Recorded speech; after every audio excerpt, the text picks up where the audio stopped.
여러분에게 질문 하나 할까요? 여러분 구원 받으셨습니까? 이 질문은 우리가 교회를 다니면 한 번쯤은 다 들어봤을 법한 질문이죠. 당신은 구원 받으셨습니까? 제가 여러분에게 말씀을 드립니다. 지금 이 자리에 앉아 있는 것이 곧 구원의 은혜입니다. 지금 이곳에서 함께 예배하고 있다는 것만으로도 우리는 구원받은 행복한 사람인가는 것을 믿으시기를 바랍니다.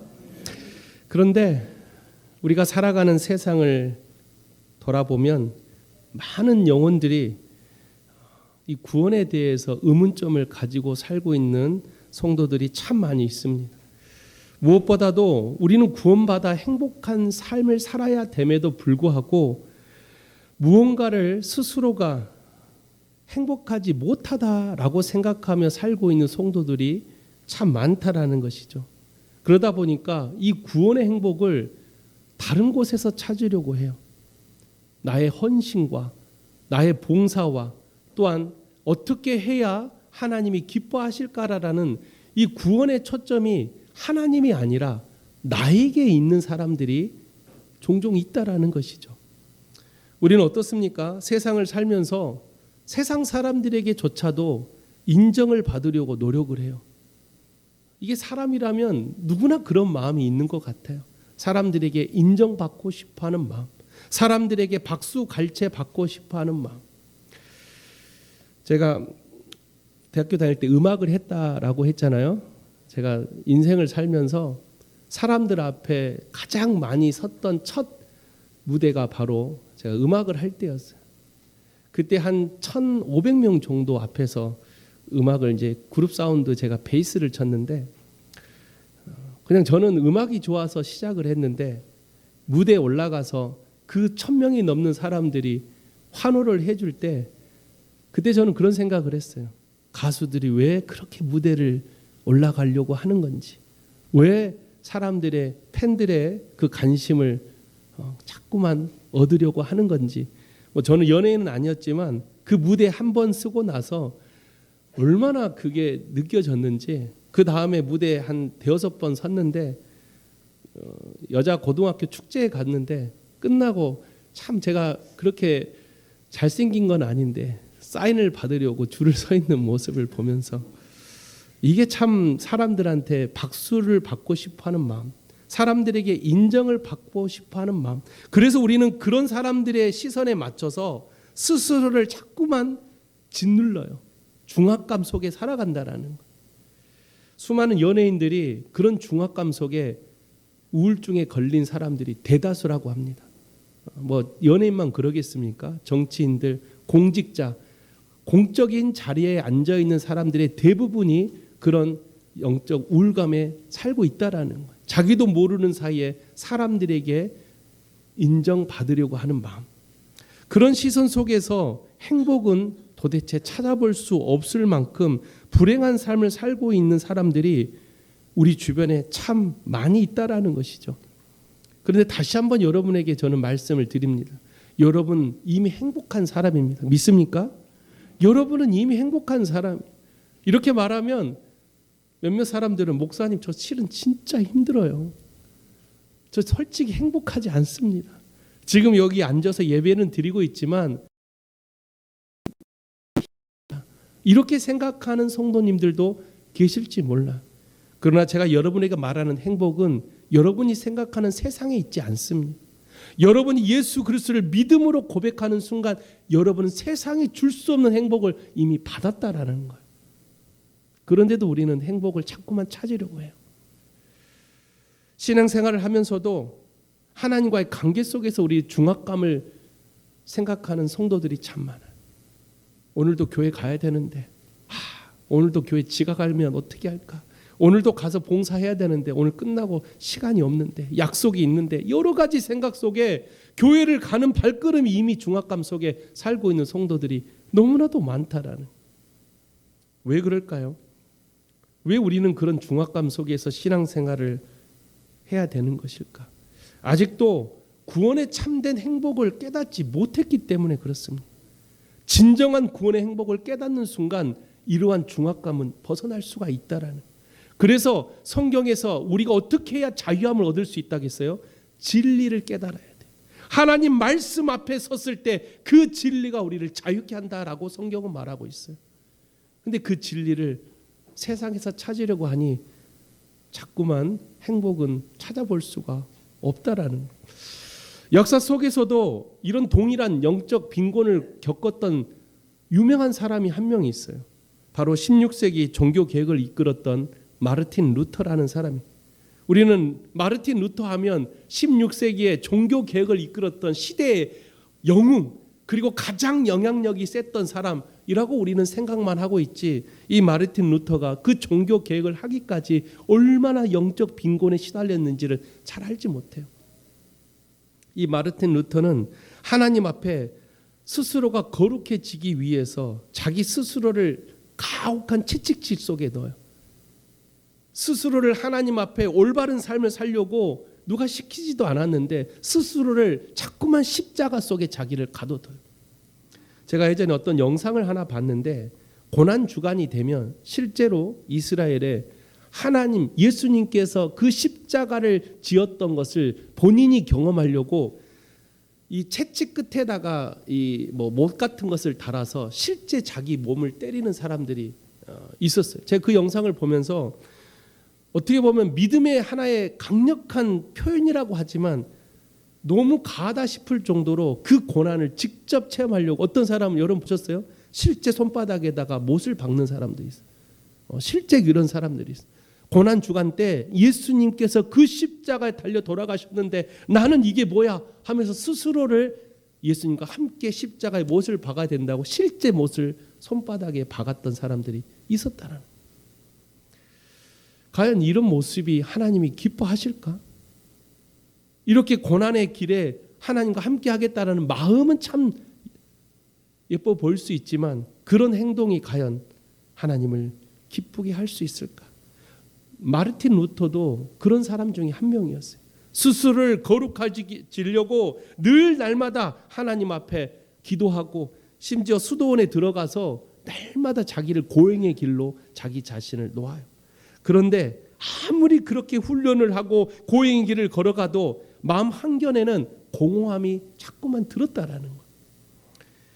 이 마르틴 루터가 어느 날 비텐베르크라는 이 대학교에 있는 탑이 하나 있는데 그 탑 속에서 성경을 읽기 시작해요. 성경 여러 곳을 읽다가 로마서를 딱 읽다가 하나님의 큰 깨달음을 받게 됩니다. 그때 로마서의 말씀을 이 루터가 묵상하면서 어떤 깨달음을 받았냐면, 구원은 내가 하늘에 올라가서 가져오는 것도 아니고 내가 의로운 행위를 쌓아서 하나님을 만족시키는 것도 아니라는 사실을 깨닫게 돼요. 구원은 하나님께서 우리에게 주신 전적인 선물이라는 것을 이 마르틴 루터가 깨닫게 되면서 그때부터 이 루터는 마음속에 자유함을 얻게 되었다라는, 내가 스스로 구원을 얻고자 하나님께 잘 보이고자 고행의 길로 걸어가는 이 발걸음이 아니라 하나님이 이미 나를 위해서 구원을 주셨다면 나는 그걸 믿음으로 고백하는 그 믿음이 우선이 되었다라는 거예요. 그러다 보니까 마르틴 루터는 다시 세상으로 나오게 돼요. 수도원을 박차고 비텐베르크를 박차고 세상으로 나와서 그때 이 세상을 향해 선포했던 운동이 바로 종교 개혁이었어요. 이 마르틴 루터가 깨달았던 것처럼 오늘날 우리 그리스도인들 역시 이러한 신앙의 자유함이 있어야 돼요. 스스로가 하나님의 구원에 대한 행복을 하나님으로부터 찾아야 되는데 스스로를 통해서 어떻게 해야 하나님께 나아갈 수 있을까? 물론 그렇게 생각하는 것조차도 저는 감사합니다. 왜요? 아무런 생각 없이 신앙생활하는 사람들이 더 많거든요. 그런데 내가 하나님이 기뻐하실까? 내가 이렇게 하면 하나님은 좋아하실까라고 생각하는 것 자체도 어떻게 보면 하나님을 사랑하기 때문에 그런 생각이 들었을 거 아니에요. 그러나 오늘 여러분은 그런 중압감 속에서 오늘 말씀을 통해 자유함을 주고자 오늘 말씀을 준비했습니다. 여러분 마음속에 참된 자유함, 구원의 행복, 하나님과 함께하는 이 행복함을 오늘 말씀을 통해 깨닫는 복된 시간이 되시기를 주의 이름으로 축원드립니다.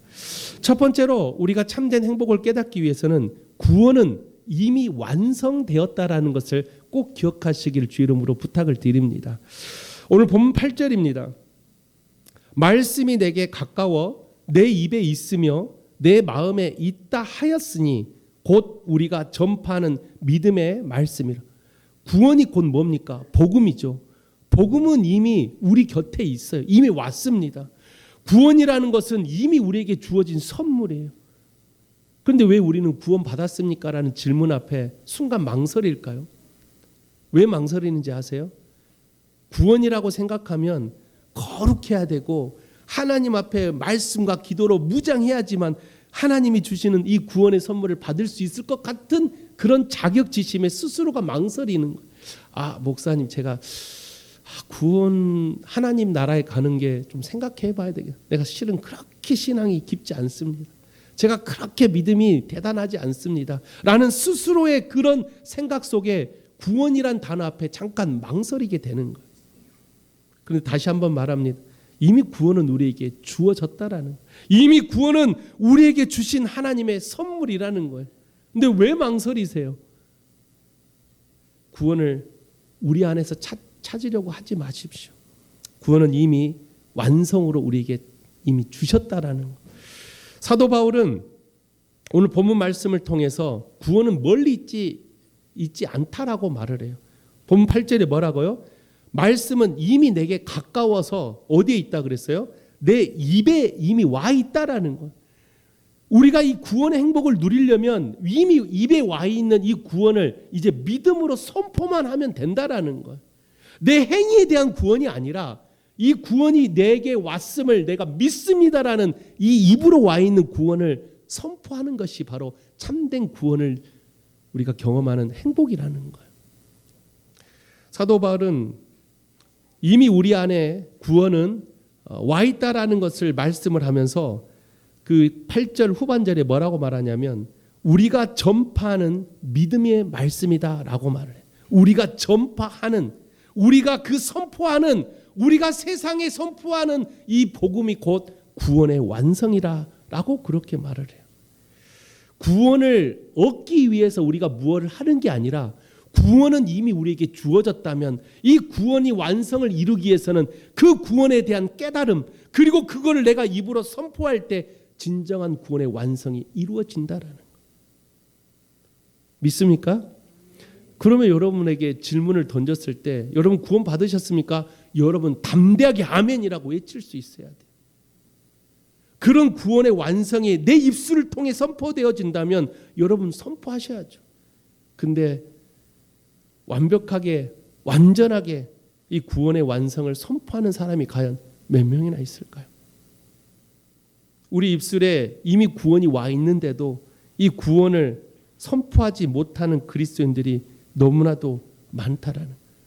왜 그런지 아십니까? 왜 선포하지 못해요? 내 스스로가 나 자신을 알기 때문에 그렇습니다. 나는 너무 보잘것없거든요. 나는 너무 부족하거든요. 어제도 실은 하나님이 기뻐하지 않는 행동들을 많이 했거든요.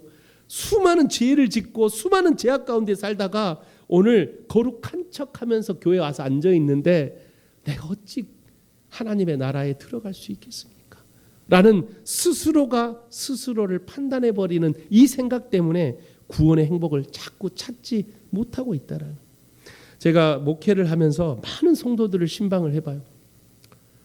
교회를 참 어렸을 때 중학교, 고등학교까지 잘 나왔던 이 집사님이 교회를 어느 날 이제 어른이 되고 나서 한 5년을 안 나왔대요.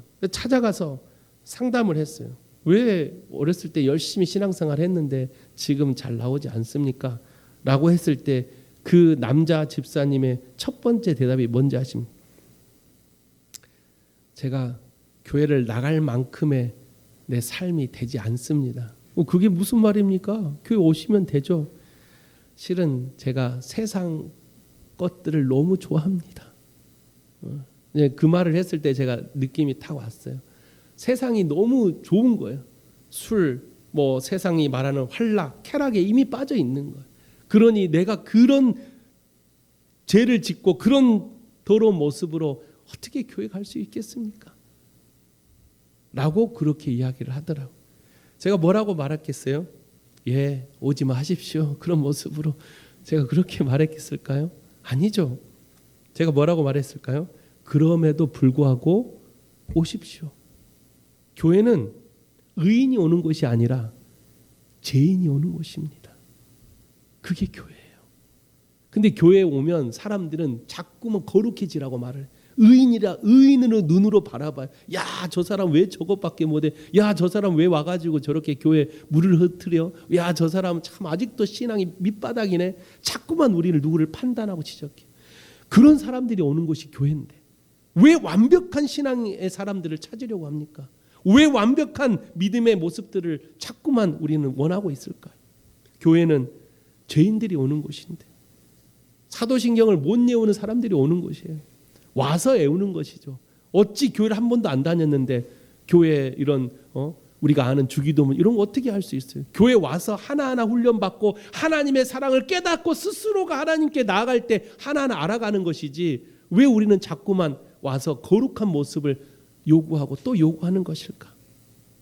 사랑하는 송파교회 성도 여러분, 우리는 이미 하나님께서 우리에게 구원을 주셨다면 그 구원을 깨닫는 게, 그 구원을 내가 입으로 선포하는 게 하나님이 주시는 구원의 완성이라면 우리가 그런 하나님의 행복을 우리가 깨닫는 때까지 서로가 서로를 위해 중보할 수 있는 그런 공동체가 되시기를 주 이름으로 축원을 드립니다. 우리 모두가 하나님이 주신 이 은혜를 깨달을 수 있는 그 기간이 각자마다 달라요. 어떤 사람은 교회 온 지 1년도 안 됐는데 하나님과의 영적인 교제를 통해서 그 하나님의 구원의 신비를 깨닫는 사람이 있는가 반면에 교회를 5년을 다니고 10년을 다녀도 전혀 그걸 깨닫지 못하는 사람도 있어요. 중요한 건 시간의 문제는 아닙니다. 더디더라도 하나님을 만나는 게 더 중요해요. 하나님의 구원의 행복을 깨닫는 게 중요하다라는 거예요. 그래서 성경에 보면 나중된 자가 먼저 된다는 말이 있어요. 신앙생활을 내가 짧게 했어도 아직 하나님을 만난 적이 없어도 언제든지 하나님은 그런 자들에게 구원의 행복을 주시겠다라는, 그게 포도원의 비유와 이게 같은 맥락의 이야기예요. 9시에 온 자, 10시에 온 자, 4시에 온 자 모두에게 마지막에 일이 끝났을 때 임금을 어떻게 줬다 그랬어요? 동일하게 줘요. 그랬더니 9시에 온 자들이 아니 주인장, 나는 9시에부터 와서 열심히 교회 봉사하고 일했는데 왜 저 4시에 끝날 때 1시간 남은 때 와가지고 온 사람한테 똑같이 임금을 줍니까? 라고 막 따져요. 그랬더니 뭐라게 주인장이, 월급은 내가 주는 것이다. 주인 마음이라는 거예요.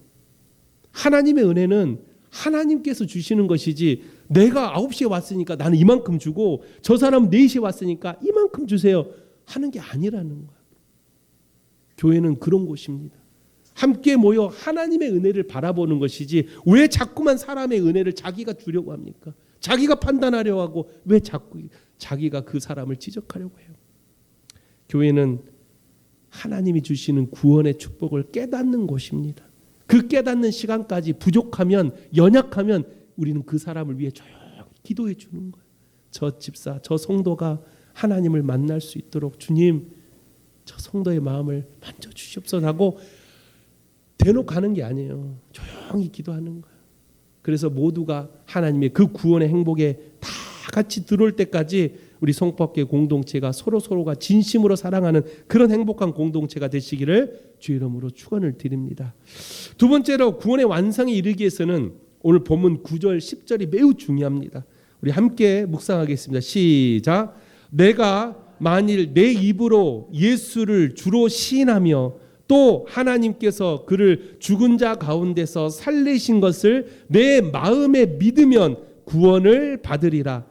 사람이 마음으로 믿어 의에 이르고 입으로 시인하여 구원에 이르니라. 아멘. 이 로마서 10장 10절의 이 텐텐 말씀이 우리가 살아가는 우리 그리스도인들 모두에게 있어서 가장 중요한 말씀이다라고 말할 만큼 로마서 10장 10절의 이 말씀은 구원이라는 놀라운 이 신비의 말씀을 깨닫는 중요한 말씀. 이 10장 10절에 보면 딱 두 가지를 기억해야 돼요. 마음으로 믿고 입으로 시인하는 것. 마음으로 믿는다라는 게 무슨 뜻일까요? 마음으로 믿는다. 단순히 머리로 교회를 판단하고 머리로 이해하는 직적인 동의가 아니에요. 제가 아는 어떤 분이 교회를 열심히 다녔어요. 근데 선생님이었어요. 교회를 열심히 공부를 되게 잘했던 선생님. 교회를 열심히 다니다 보니까 성경에 대해서 눈이 띄기 생각해요. 그래서 성경을 단순간에 1독, 2독을 해요. 그러면서 성경을 자기 스스로가 이제 파헤치기 시작합니다. 뭐 신학교를 가지 않았는데도 신학교를 가는 사람들보다 성경이 뭐가 어디에 있고 뭐가 정말 대단했던 사람이었어요. 그러나 문제가 있죠. 성경을 자신의 지식으로 파헤치기 시작해요.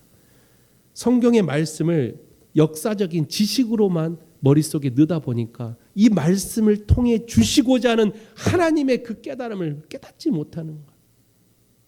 우리도 여러분 혹시 성경이 주는 말씀을 읽고 나서 야 이거 말씀 참 좋다라고 할 때 그 좋다라는 기준이 어디에 있습니까? 저는 여러분에게 그걸 참 질문하고 싶어요. 우리가 성구 영신 예배 때마다 뭘 해요? 말씀 카드 뽑죠. 근데 여러분들 그 뽑고 나서 딱 읽어보자마자 야 오늘 좋은 말씀이네. 그 좋다라는 게 어디에 기준이 있냐라는 걸 참 물어보고 싶어요. 말씀 읽고 나서 이게 좋은지 안 좋은지 여러분 어떻게 아십니까? 그냥 어렸을 때부터 교회 다니다 보니까 이 말씀은 좋은 말씀이다. 그래서 뽑자마자 야 실은 성구 영신 예배 때 뽑는 말씀 다 좋은 말씀만 넣어놨어요. 다 좋은 말씀만 뽑아서 넣어놨기 때문에 뭘 뽑더라도 다 좋은 말씀이에요. 근데 그 좋다라는 기준이 내용을 가지고 이 지식적으로는 판단할 수 없는 내용들이에요. 말씀에 하나님이 주시고자 하는 메시지가 있어요. 그 메시지가 깨달아질 때 이게 좋다 안 좋다가 깨달아져야 되는데 그냥 읽고 아 이거 좋은 말 당연히 다 좋은 말씀. 성경이 어찌 안 좋은 말씀이 있겠습니까? 중요한 건 하나님 말씀이 깨달아질 때 그래서 사도 바울은 마음으로 믿는다라고 말을 해요. 마음으로 믿는다. 지식으로 믿는 게 아니에요. 내가 이해가 되면 아멘이 아니라 하나님 말씀을 들을 때 내 마음을 툭 치면 그때 아멘이 나와야 돼요. 그러려면 내 영이 살아 있어야 돼요. 영이 죽어 있으면 말씀이 들어오면 이 말씀에 대한 내 몸의 영적인 반응이 나타나질 않습니다. 지식으로만 돼요. 우리가 어떤 교회 가거나 인터넷 설교라든지 어떤 이번에도 부흥회 여름 부흥회 했잖아요. 저는 끝나고 이제 다른 목사님들 여기 모여서 회의를 하잖아요. 그 모인 데서도 몇몇 사람이 뭐라고 말하냐면 아 이번 강사님 좀 약한데 아 부흥 강사 스타일이 아닌데 실은 맞아요. 그 목사님들이 하신 말씀이 다 맞습니다. 부흥 강사라고 하면 뭐 장경동 목사님처럼 막 성령에 막 하고 뭔가 들썩들썩 해야 되는데 이번 오신 목사님은 주일 예배하듯이 할렐루야 하나님 사랑하 이렇게 하니까 우리가 생각했던 부흥 강사가 아닌데 근데 그 목사님이 3명 4명으로 빚 6천만 원으로 지하상 거 얻어가지고 개척을 불과 2000년도 초반에 시작해서 얼마 전이었어요. 지금 출석만 4,000명이고 제적이 10,000명이 넘어가요. 몇 년 되지도 않았는데 이걸 어떻게 설명할 거예요? 지식으로 판단하면 도저히 설명할 수 없어요. 근데 우리는 어때요? 모아놓고 목사님 말씀이 약한 뭐가 약해요? 우리가 생각하면 뭔가 막 성령이야 하면서 막 부르짖어야지만 그게 말씀이 강하다라고 생각 아니라는 거예요. 말씀은 내 마음을 때릴 때 그때 진정한 은혜의 아멘이 나오는 거예요. 그래서 말씀은 머리로 받는 게 아니라 어디로 받는다? 마음으로 받는 거예요. 말씀이 들려질 때 하나님 말씀이 선포되어질 때 내 마음에 그 말씀을 받아들이고 내 마음이 아멘으로 화답할 때 진정한 은혜를 받는 것입니다. 그러나 저도 그랬어요. 대학교 다닐 때 신학교 다닐 때 여러 목사님 설교를 다 비교 분석할 때 이 목사님은 되게 졸립네. 이 목사님은 설교하면 되게 임팩트가 부족하네. 자꾸 이런 기법과 눈에 보이는 지식적으로 판단을 했어요. 말씀의 핵심을 보지 않고 말씀의 메시지는 뒤로 한 채 그 목사님들이 선포하는 모습과 제스처와 말의 강도에 따라서 이 사람 좀 약한데 이렇게 판단했다라는. 사랑하는 성도 여러분, 말씀은 마음으로 받는 것입니다. 말씀을 들을 때 내 마음에 놀라운 은혜가 오려면 지식적으로 받는 게 아니라 말씀의 은혜, 그 말씀이 하고자 하는 메시지가 내 마음에 올 때 진정한 은혜를 받는 것입니다. 저는 우리 성밖에 모든 성도님들이 하나님 말씀을 들을 때 마음으로 받는 그런 여러분 되시길 주의 이름으로 부탁을 드립니다. 그리고 10절에 뭐라고요? 입으로 시인하래요. 마음으로 받고 입으로 시인한다라는 것은, 입으로 시인한다라는 건 실제 당시에 로마서 이 10장이 쓰여질 때 당시의 시대적 배경은 로마가 모든 유럽을 일대를 다 지배했던 당시예요. 그때 내 입으로 모든 백성들은 뭘 외쳐야 되냐면 로마 황제가 나의 주인입니다라는 것을 외쳐야 돼. 강제적으로. 그런데 그리스도인들은 나의 주인이 누구예요? 나의 주인은 예수님이다라는 것을 외쳐야 돼. 쉽게 말하면 당시 시대적 상황 속에서 내 입으로 시인한다라는 것은, 그리스도를 내 주인이라고 시인한다라는 것은 목숨을 걸어야 될 일이었어요. 내 입으로 주님을 주인이라고 시인한다라는 건 내 목숨을 걸고 하는 고백이었다라는. 과연 누가 할 수 있을까요? 지금 내가 입으로 예수님이 나의 주인이다라고 말하는 순간 로마 병정에 잡혀가서 고문과 심지어 사형까지도 당할 수 있는 그런 시대적인 상황 속에 과연 내 입술이 온전히 주님을 나의 주인이라고 선포할 수 있을까? 우리는 하나님을 사랑합니다. 그런데 여러분 어떠십니까? 지금도 우리가 살고 있는 2026년 이 시대 속에서도 우리는 세상적인 모임, 친구들 모임, 아니면 지인들 모임 속에서도 당당히 내가 예수를 믿는다라고 말을 못할 때가 너무나도 많아요. 혹시 내가 예수를 믿는다 하면 친구들이, 지인들이 나를 좀 낮게 볼까? 무시할까? 그래서 예수를 믿는다는 말을 잘 못해요. 제가 전했던 교회에서도 사업하시는 집사님들이 거래처를 만나면 교회 다닌다는 말을 안 한다고 합니다. 왜요? 그랬더니 혹시 교회 다닌다고 하면 깎아달라고 할까 봐. 그래서 그 말을, 아이고 예수 믿는 사람이 그렇게 인정머리가 없어가지고 어떻게 그런 소리 들으면 이게 되게 난감하다라는 거. 그렇지, 예수 믿으면 가난한 사람 도와줘야. 그러다 보니까는 거래처 계약을 예를 들면 10억을 해야 되는데 1억 깎아. 이게 자기 스스로가 너무 부담이 돼서 그런 사람들 만나면 예수 믿는다는 말을 일부러 안 한다고 해요. 또 어떤 분은, 제가 아는 사람이 제약업체에 다녔는데, 제약업체는 이 약국 다니면서, 병원 다니면서 자기 약을 그 약국에 넣기 위해서 로비를 엄청 해요. 근데 이 사람이 교회를 다니는 집사예요. 근데 로비를 하다 보니까 온전하게 정직하게 해서는 잘 안 돼. 그러다 보면 어떻게 해요? 그 병원에 있는 원장 아니면 약국에 있는 그 원장들한테 찾아가서 막 불법으로 돈을 주고 심지어 접대까지 하면서 술 접대 막 이런 것을 해야지만 그나마 그 약을 갖다 쓴다라는. 그래서 고민이라는 거야. 어떻게 해야 될까요, 목사님? 먹고 살아야 되는데 정직하게 해서는 도저히 살 수가 없어요. 어떻게 할까요? 제가 뭐라고 말했겠습니까? 또 저는 제 스타일 알잖아요. 그만두십시오. 그랬더니 그 집사님, 그럼 뭐 먹고 살아요? 주님은 또 다른 길을 열려주실 것입니다. 그랬더니 나중에 진짜 그만둬요. 아니, 그만두라는 게 아니라 정직하게 해보십시오. 반드시 하나님은 역사하십니다. 결국 나중에 병원에 또 병원 원장이 또 교회 다니는 분들도 많아요. 결국은 또 그분들도 다 그걸 통해서 자신이 나갈 길을 찾고, 하나님은 인간이 생각하는 그 이상의 것들로 채워주신다라는 거예요. 우리는 그런 걸 바로 내가 입으로 주님을 나의 주인이라고 고백하는 담대함이 있어야 된다는. 이게 구원의 완성이에요. 구원은 이미 우리에게 주어졌는데 이 구원을 우리가 느끼지 못하는 건 아직도 마음으로 받지 못하고 내 입으로 주님을 주인이라고 고백하지 못하는 나의 이 망설이는 믿음 때문에 아직까지 구원의 행복을 찾지 못하고 있다라는 거.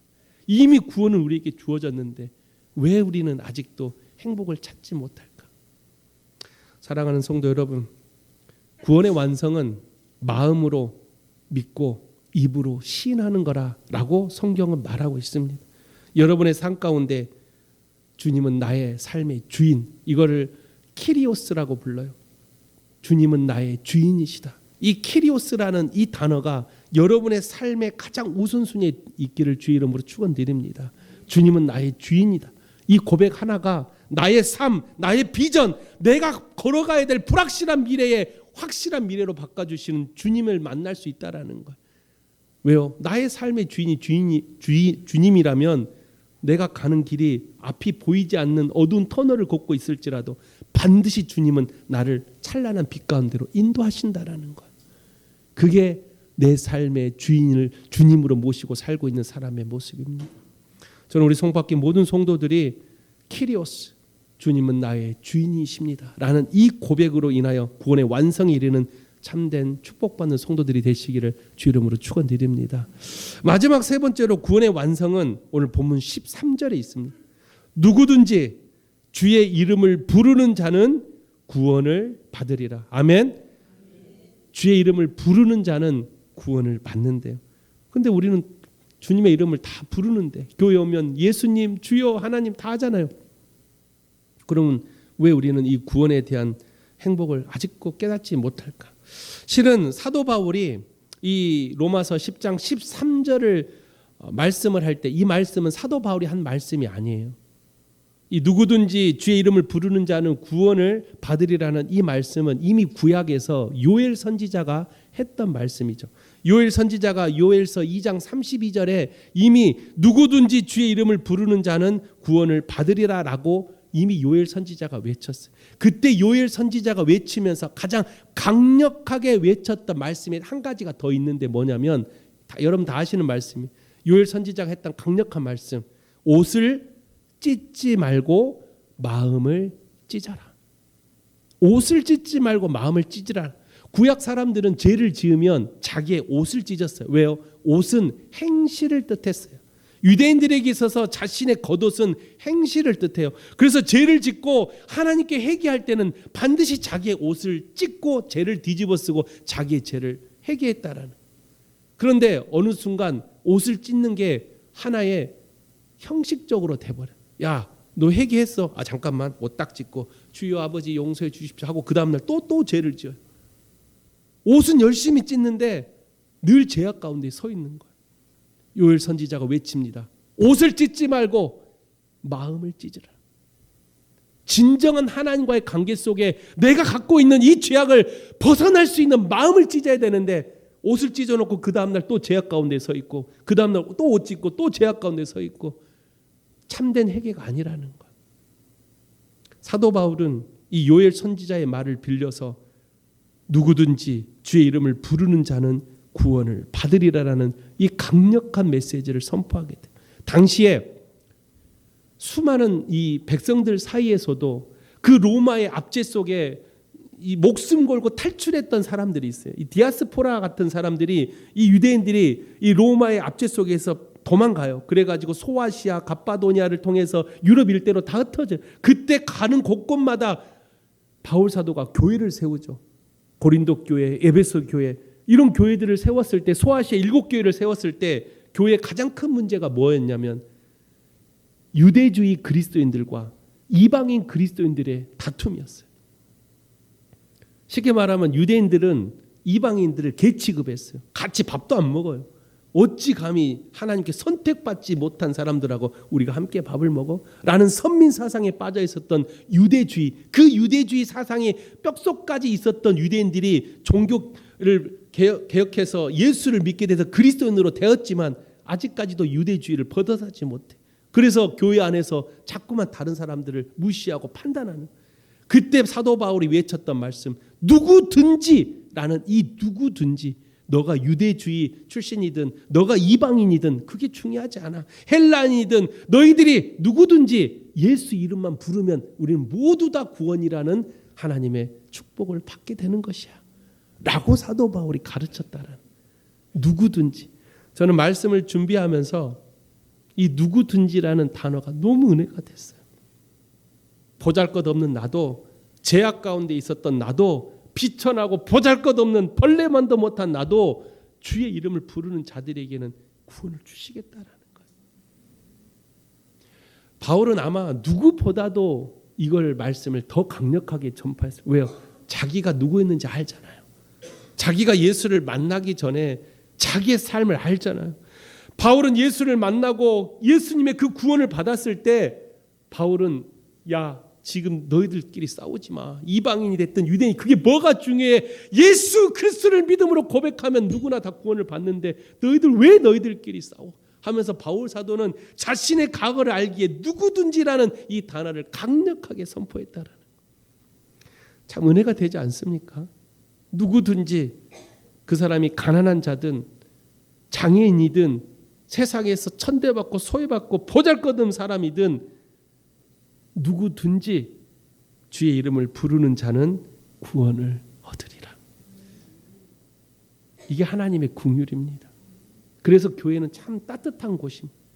세상에서는 권력과 물질이 많고 있다 할지라도 교회 오면 예수 안에 우리는 한 형제고 자매가 되는 거예요. 교회 안에 계급은 없어져야 돼요. 교회 안에서조차 세속적인 계급을 가지고 와서 내가 누군데, 내가 밖에서 어떤 사람인데 그런 생각을 하고 있다면 아직도 신앙이 참 밑바닥이에요. 우리는 교회 안에서는 모두가 예수 안에서 형제고 자매가 돼요. 그게 가장 행복한 교회 공동체를 만드는 시작이에요. 서로가 서로를 바라보는 편견이 없어야 돼요. 서로가 서로를 바라보는 삶에 대한 판단이 없어야 돼요. 그런데 어때요? 교회 안에 없는 것 같지만 엄청 심합니다. 제가 교회 다니면서 그런 분들 참 많이 봐요. 집이 작아야? 그런 말을 도대체 교회에서 왜 하는 거? 그래서 어떤 권사님이 다른 친구들 권사들한테 뒤처지지 않으려고 거짓말을 해요. 작아지. 제가 나중에 신방 갔더니 목사님 절대 말하지 마세요. 교회에서는. 왜요? 했더니 친구들은 다 자가로 알고 있어요. 아니 그게 뭐가 중요합니까? 아이고 목사님은 모르시죠. 얼마나 그 사이에서 이게 얼마나 다 이게 보이는데요. 아이고 교회가 어쩌다 저랬을까? 교회가 왜 이렇게 변했을까? 자가면 어떠고 월세면 어떻고 전세면 어떤데 교회 안에서조차도 자가 가진 사람들이 뭔가 땅땅거리고 월세 사는 사람들은 고개 숙이고 다니고 있는 교회, 그게 교회입니까? 제가 그 권사님한테 그게 뭐가 중요합니까? 예수 안에 우리 모두가 다 형제고 자매인데. 알죠 목사님, 압니다. 그런데 그렇지 않아요. 교회도 사람 사는 곳입니다.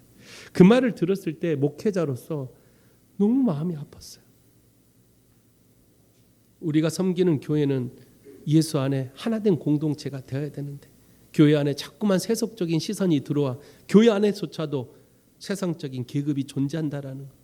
저는 우리 송파학교 성도들에게 다시 한번 권면의 말씀을 드립니다. 누구든지 주의 이름을 부르는 자는 동일한 은혜를 받습니다. 할렐루야. 그 누구든지를 깨지 마십시오. 그 누구든지를 어떤 누구도 깨지 마십시오. 우리 송파학교에는 가장 행복한 공동체가 되어야 됩니다. 그 공동체를 위해 더 낮아지십시오. 더 겸손하십시오. 더 낮고 낮은 곳에서 성도들을 섬기십시오. 그런 공동체를 위해 내가 먼저 솔선수범하는 그런 축복된 성도들이 되시기를 주의 이름으로 축원드립니다. 말씀을 마칩니다. 오늘 하나님의 말씀을 통해서 우리에게 참된 구원의 행복을 우리에게 알려주셨습니다. 구원은 결코 멀리 있는 게 아니에요. 이미 구원은 우리에게 주어진 거라는 거. 그 구원의 행복을 깨닫기 위해서는 우리가 마음으로 받고 입으로 선포할 수 있어야 된다라는 거. 우리가 진정한 구원을 세상에 전하려면 우리는 내가 먼저 그 구원의 신비를 깨달아야 돼요. 구원은 이미 우리에게 주어졌다라는 거. 내가 그 구원의 하나님의 행복을 내가 마음으로 믿어 내 입으로 선포할 수 있는 그런 여러분의 축복된 성도들이 되셔서 여러분의 가정, 여러분이 살아가는 삶의 지경터, 여러분이 살고 있는 세상 모든 사람들 사이에서도 참된 이 구원을 전하는 행복한 여러분의 발걸음이 되시기를 주의 이름으로 축원드립니다. 기도하겠습니다. 사랑과 은혜가 풍성하신 하나님 아버지, 은혜를 갈망하는 주의 백성들이 오늘 거룩한 주일 예배의 자리에 모여 함께 구원의 행복이라는 말씀을 함께 들었습니다. 우리는 이 구원의 행복을 얼마나 누리고 있습니까? 이 구원의 행복을 내가 깨달을 때 진정한 복된 소식을 전할 수가 있다라는 것을 저희들 잊지 않게 하여 주옵소서.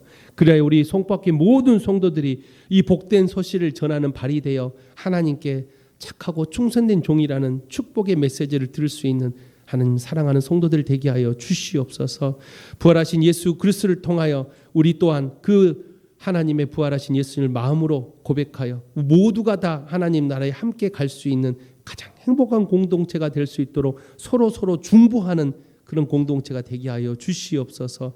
주님, 하나님의 복음이 닿지 않는 그곳까지 우리를 들어 사용해 주시옵고, 죽어가는 영혼, 상처받은 영혼들을 위해 오늘도 그들을 위해 중보 기도할 수 있는 우리 사랑하는 모든 성도들이 되기를 간절히 바라오며 살아계신 예수 그리스도 이름으로 기도하옵나이다. 아멘.